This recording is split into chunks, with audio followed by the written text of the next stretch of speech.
Assalamualaikum dan salam sejahtera. Saya Muhammad Ashur dan brand C23E0975.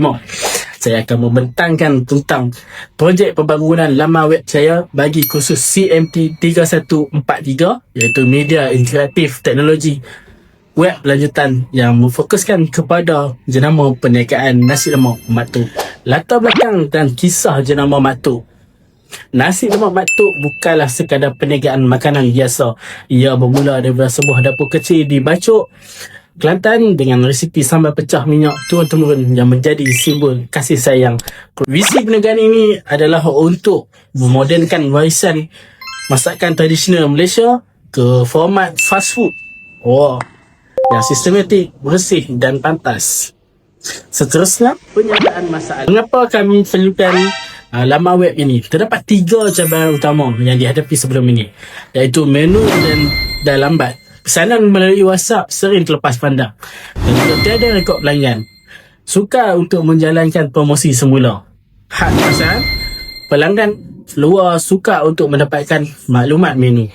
Jadi, oleh itu, objektif utama kami adalah untuk mencapai jualan konsisten sebanyak 100 bungkus sehari melalui sistem sistematik dalam tempoh 6 bulan yang pertama. Dalam fasa pembangunan ini, eksplorasi konsep reka bentuk, saya telah menghasilkan sebanyak 5 konsep bentuk yang berbeza untuk memenuhi pelbagai segmen pasaran.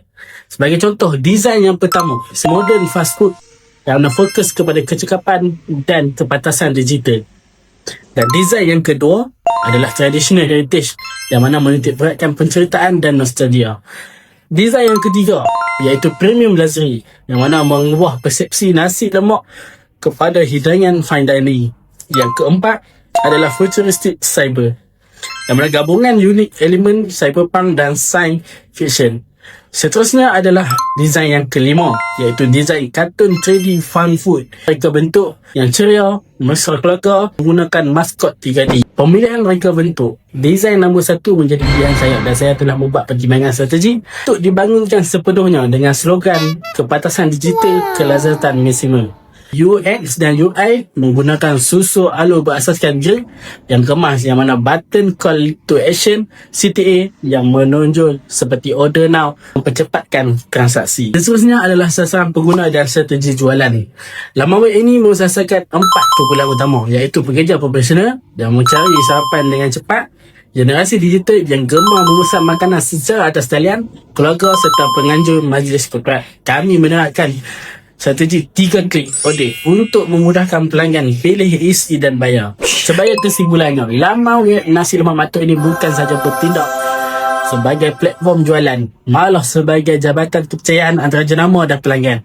Dengan menggabungkan kualiti rasa asli dan sistem penyediaan moden, kami yakin perniagaan ini bakal menjadi ikon baru dalam industri makanan tempatan.